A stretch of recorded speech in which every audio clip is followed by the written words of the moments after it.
Okay, magandang umaga po sa inyong lahat. Sabihin mo sa inyong katabi, please. Kumusta na ka? Okay. Baliktad. Okay, alam po natin na sa... Nahihilo kasi daddy mo eh. Laging prayer mo, every Saturday. Morning prayer. Po yung ganyan kahit po sa At tayo po ay natutuwa dahil hindi ka absent. Ano? At ang Diyos po ay patuloy po natin napapaglikuran sa pamamagitan ng mga gawain ito. Ano? Kayo po ba'y masaya? Kapag kayo ay gigising po ng madaling araw. Ano? Ang gusto kong may pamana sa aking mga anak, yung Makinig ka sa daddy. yung ikaw ang gigising para tumila akong manok. Kasi nasanay kami sa nanay namin, sila, ang nanay ko ang unang gumigising para gisingin ng manok para tumila ako. Bakit? Anong ginagawa ng nanay? Kasi Pinapatakan. kasi yung aking nanay, pag gumising, wala ka nagising kami, nagising din yung manok. So, ang gusto ko po sa aking mga anak, sa aking asawa, yung hindi kami mali. Kasi, I'm sorry no, ako ay nalilit lang dahil sama ko ang bagay. Pero Sorry na sa daddy. schedule tayo ng Nalilate ka, oras, gawanin niyo. alas 9 ang usapan. Hindi ko alas 9 pupunta doon. Punta ka doon alas 7:30. Para hindi ka mali.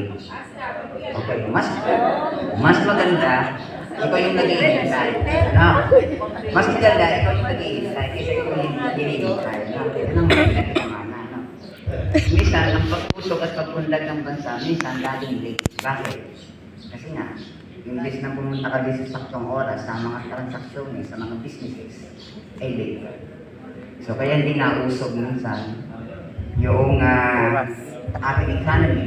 Iba kasi ko pa sa... Yun, kaya iboto niyo po. Salamat nga pala kay Brother Joel sa aking pamangkin o nephew, pag lalaki ano. Okay, pag babae, wish. Okay, sa umagang ito ako po ay nagpapasalamat dahil ito pong pribilegyo na ako po ay mag-share ng aking pong devotion. At naisip ko po, 10 years from now, meron po tayong ginugol. Ano? Nasa pagdating ng 10 taon, ang mga kabataan ay talagang handa sa pangangaral ng salita ng Diyos. Hindi lang kasi yung mga karakter ng ating mamamana, kundi magpatuloy yung ating pong itong gawain ito, yung ating pag-evangelize sa mga tao.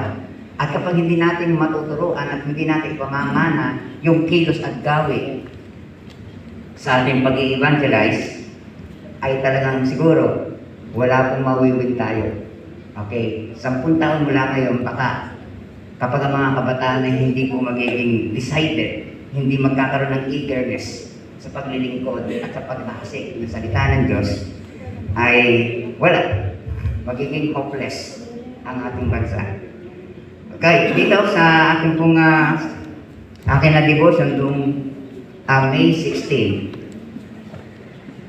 Dito po sa Matthew chapter 20, meron lang po akong nakita dito ni-remind sa akin na bago na ito ang dapat natin ginagawa. Okay, yan. Okay, sabi po diyan sa verse 28, pakibasa o basahin natin. Chapter 28, verse 18 o 19-20. Sabi dito, ito po ay common na. Ito po ay palasak na sa atin. But yung message nito ay laging merong bago. Sabi dito sa verse 19 and 20, sabi dito, kaya kumayo kayo at gawin ninyong alagad ko ang lahat ng bansa. Baptismo niyo sila sa ngalan ng Ama at ng Anak at ng Espiritu Santo. Verse 20, at turuan sumunod sa lahat ng pinag-uutos ko, tandaan ninyo, ako'y laging kasama niyo hanggang sa kabutan na sa libo. So, lahat po dito ay tayo ay kinuutusan na umalis sa comfort zone. Ano yung ating mga comfort zone? Yung mga accomplishment natin sa buhay minsan, iyan po ang kanilang. Kung bakit hindi ka hahayo, dahil yung buhay mo ay matagumpay. Okay? Dahil ang buhay mo ay, kumbaga ikaw ay nasa magagandang senaryo ng buhay. Busy. Okay? Or busy. Pero tanda natin, sabi dito sa Matthew, kaya pumayo kayo, meaning lumabas ka. umalis ka sa iyong kinalalagyan, then pumunta ka doon sa field. Ano yung field na yun? Ito yung mga tao nating bibigyan ng responsibilidad para sila po ay humayo someday. Ano? Nandito, number one, meron po akong nakita nitong message. Number one, yung walking with God. Ano? Yun tayo po ay lumakad doon sa presensya ng ating Panginoon. Siyempre, pag ihahayo, meaning kasama mo ang Diyos. Hindi pwedeng hindi. Ano? Sino po dito ang humahayo na para bagang feeling mo hindi mo kasama ang Diyos? Siyempre, kasama lagi natin ang Diyos. Ano? Ano man yung ating ginagawa, sa ating pong buhay, laging kasama natin o tayo ay lumalakad sa ating Panginoon. Ang paglakad sa ating Panginoon, yung ating relasyon sa Diyos ay dapat lumalalim. At minsan, ito ang naging team natin ng mga panahong kanina, yung pong deepening the Word of God.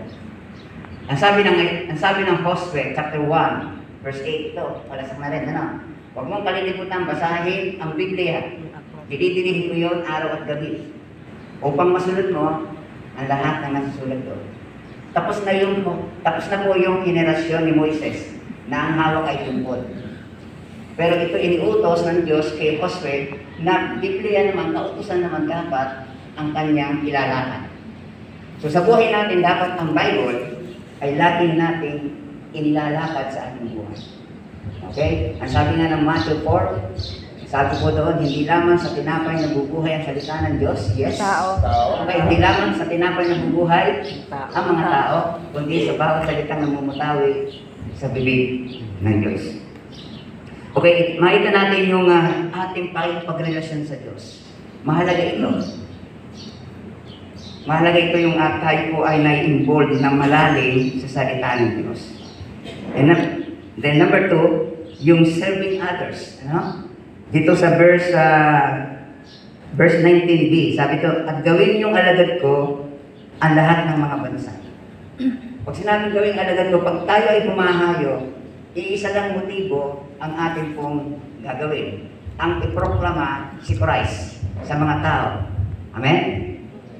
Sino ho dito, pag nahayo, ang ipinoproklama niya yung kanyang sarili? So wala. Kapag tayo pumupunta sa lahat ng lugar, sambahay man yan, Bible study man, si Jesus ang motibo natin ipakilala o iproklama sa mga tao. And yet, lahat po tayo ay, kapag natin ginagawa ito, tayo ay, lahat ay mga ngaral, tayo ay preacher. Ano? Mahalaga po tayo ay mag-i-preach natin si Christ. Ano? Na i-serve natin ang mga tao ito para po sila ay lumago. Serving others, sabi po dito, atin po sila nga in-nurture, sila po ay lumago sa pamamagitan natin. Ano? Na tayo po ang maghahayag, na tayo po ang mga ngaral sa kanila. Lahat po tayo ay magiging preacher, lahat po tayo ay magpipreach kapag tayo po ay nasa labas. Kapag kayo umalis sa comfort zone at ikaw ay lumabas, ikaw ay mga ngaral. No? Next, number 3, yung mentoring and discipling. Sabi po dito sa verse 20, at turuan sumunod sa lahat ng ipinag-uutos ko. Mentoring, discipling ay i-process natin sila. Turuan natin sila na sila po ay ating ma-disciple, ma-nurture, para sila po ay mag-level up, ano? Mag-upgrade. 10 years ng Kristiyano, ang kaalaman pa ay for blessing. Pag yung rebuking, parang hindi tinatanggap. Pero kapag pagpapala, okay, doon sila galang na galang. Okay? So lahat mga kapatid ay dapat tayo ay mag-upgrade. Okay? I-upgrade natin sila sa pamamagitan ng ating pag-disciple, yung ating mga member, yung ating mga cell member. Kinakailangan po ito ako ay ating silang turuan, ating silang palaguin sa pagkakilala sa ating Diyos. And next, okay, last po tayo, yung living with a purpose. Na tayo po ay mamuhay at mabuhay po tayo doon sa layunin. Ano po yung layunin natin? Yung ating Great Commission and Great Commandment. Ano po yung Great Commandment? Ang Great Commission na loving God and loving people. Ano? Mahalin natin ang Diyos. Siyempre kapag mahal mo ang Diyos, itong mga taong na pupunta sa impyerno ay dapat po natin sagipin. Ayon po sa Jude verse 22. Ano? Na tayo ay maging rescuer para sa kanila. Now, 10 years ago, 10 years from now, na dapat ng mga kabataan, masigasig, na nangangaral na iproklama si Christ sa kanilang buhay, na hindi lang sila mananatili doon sa kanilang comfort zone, kundi sila ay dapat lumalabas para ang dahilan ay ipangaral si Christ. Okay? So yun po ang mahalaga sa atin, ano? Hindi lang po yung mga bagay na maganda sa buhay mo, kundi sila po ay ma-involve sa gawain ng ating Panginoon. Para sa ganon, yung pong better next generation ay ito ang makita natin. Okay? Kasi sa 10 taon, magaling kung tayo po ay buhay pa. Okay, sino po dito buhay pa? Pagdating ng 10 taon. Oo naman. Gusto ko makita yun. Okay, gusto ko makita 10 years from now ay yung ating pong mga anak ay talagang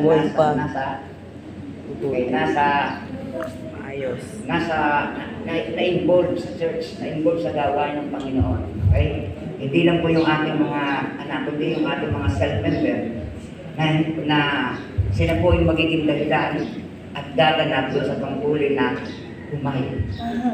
Okay. Now mga kapatid, ngayon, ito po yung ating dapat ginagawa. No? Ito po yung ating dapat na sinasanay. Kung tayo po ay better ngayon, dapat mas better yung susunod. Parang si Abby Winnie. Better. Okay, kung better tayo ngayon, dapat mas mainam na maging maayos ang karakter, ang buhay pang-spiritual ng mga tao. So, conclusion po. Ano na yung ginagawa natin ngayon? Para doon sa 10 taon na lilipas at dadaan, ito ang ating expectation sa mga tao, sa mga kabataan. Ito yung ating ina-expect. So, nag-expect tayo na hindi maging hopeless, maging helpless ng mga tao, ang mga kabataan regards, sila ay matulong sumigasig sa paglilingkod sa ating Panginoon. So, magandang umaga sa inyo. Hindi ka mapasahan ng ano.